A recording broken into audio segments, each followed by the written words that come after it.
We actually go through it on video or in person pretty much every Thursday before Easter Sunday to teach these truths, the Passover Seder meal.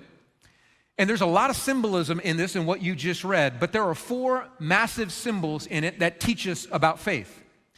And I want you to understand these 4 symbols because they show you what your faith is supposed to look like.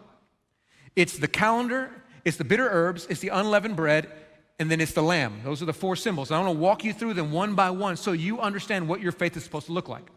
So I'm going to go to the first symbol, the symbol of the calendar. If you look at verse 2, it says that this month now shall be the beginning of months for you. Now, you may not know what that means, but what he's doing is he's basically saying, this is now your January. It doesn't matter what the calendar used to be, this is now your January. So just imagine that for a moment. So it's September 25th. Imagine today, God says, all right, time out. This is now January.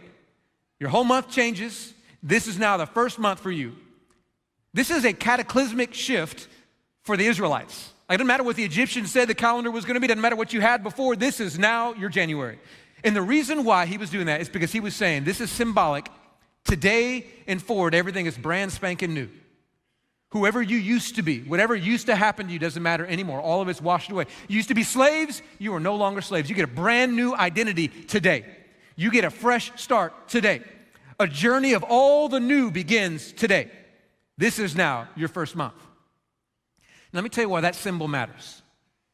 I'm certain of one thing in a room this size with this many hundreds of people, and then the additional hundreds watching online, I'm sure of one thing. There are some of you hearing me speak today, and you desperately need a fresh start. You are so sick and tired of your life, all the struggles, all the failures, all the brokenness, all the past, and you just want a clean break.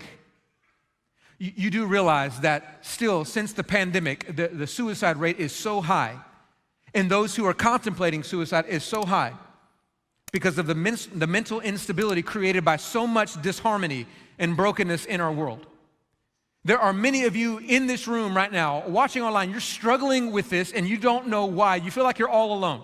And the truth is there are so many who are struggling with this going, I don't even know whether it's worth living anymore. But let me tell you, you don't need to take your life. What you need is a fresh start. Just to flush all that around and say, I need a new beginning. I need a new identity. I need a new future. And God says you can have it. Today can be the beginning of your life. And everything in the future is brand spanking new. Some of you desperately need that.